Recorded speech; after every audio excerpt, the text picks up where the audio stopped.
There once was a man called Bob who had a wonderful job. On mornings he jumped out of bed and happily to work he fled, eager once more to fulfill his chore in a job that he loved and shared.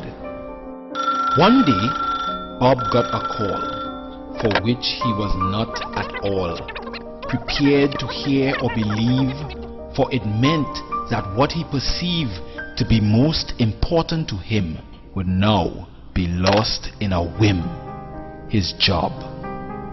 Bob was HIV positive. He was confused and debative as to how his boss and co-worker would deal with his big sad dilemma. He pondered so sadly, would they all treat me badly? Would they all balk or behind my back talk about this sickness that just landed that they don't understand? Or will everyone shun and away from him run, try not to be near, for he was all that they fear? This illness was unfamiliar and they all would prefer to be far, far away, and in my corner I should stay. Or worst of them all, too dreadful to recall, to lose the one thing that brings joy to him.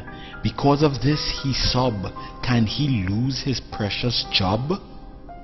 One morning, Bob decided to let his boss know that he was inflicted with this HIV blow. He made up his mind, for his boss was so kind, and to get it off his chest, he thought it was only best. "I'm HIV positive," to his boss he said. His boss, so shocked, but with a level head, made a few calls to the ministry.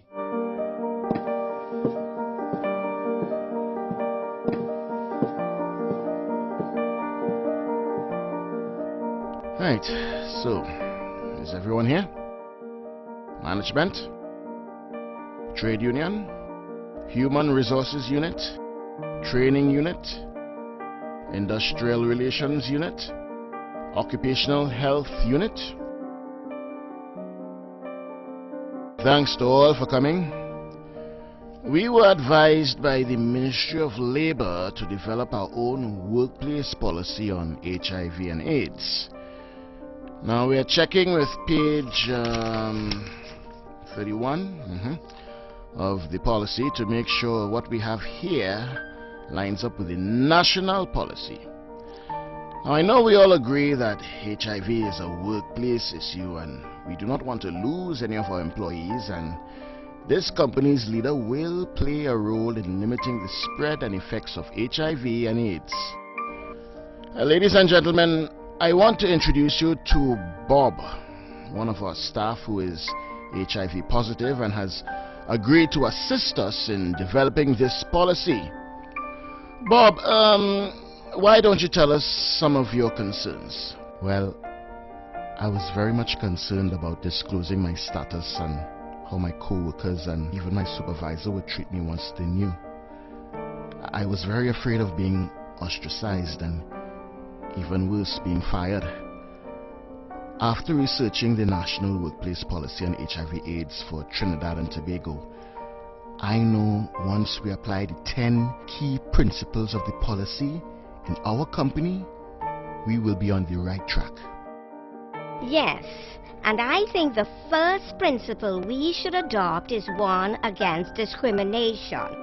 People who are HIV positive should be treated just the same as those afflicted with cancer or diabetes, and should be afforded the same rights, benefits and opportunities. We have to ensure there is continued employment for persons who disclose their status as long as they are physically able to work.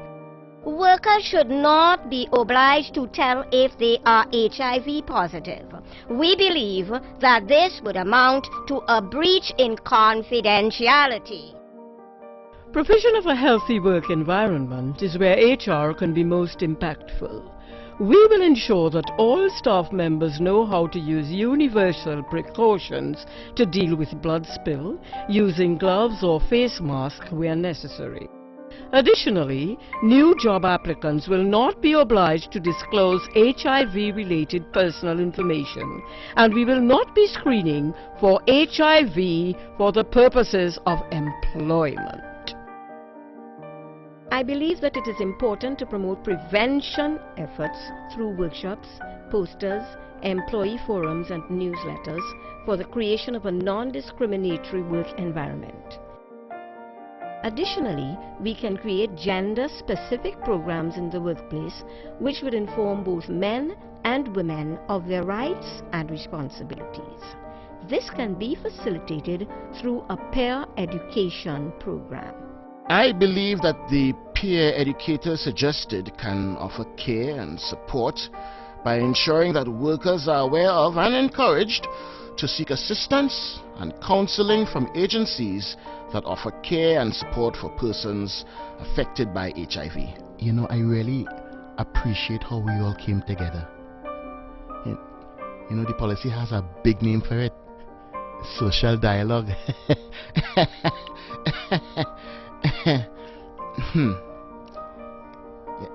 You know, all of us here encourage cooperation and trust between employers, workers and their representatives.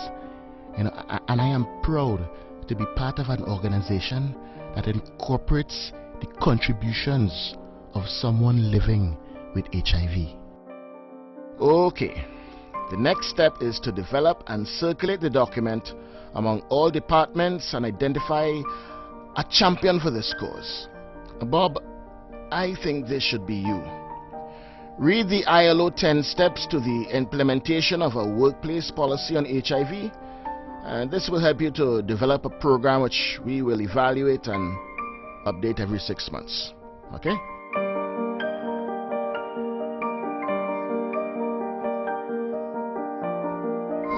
Forever and ever secure in his job and a very happy man was Bob.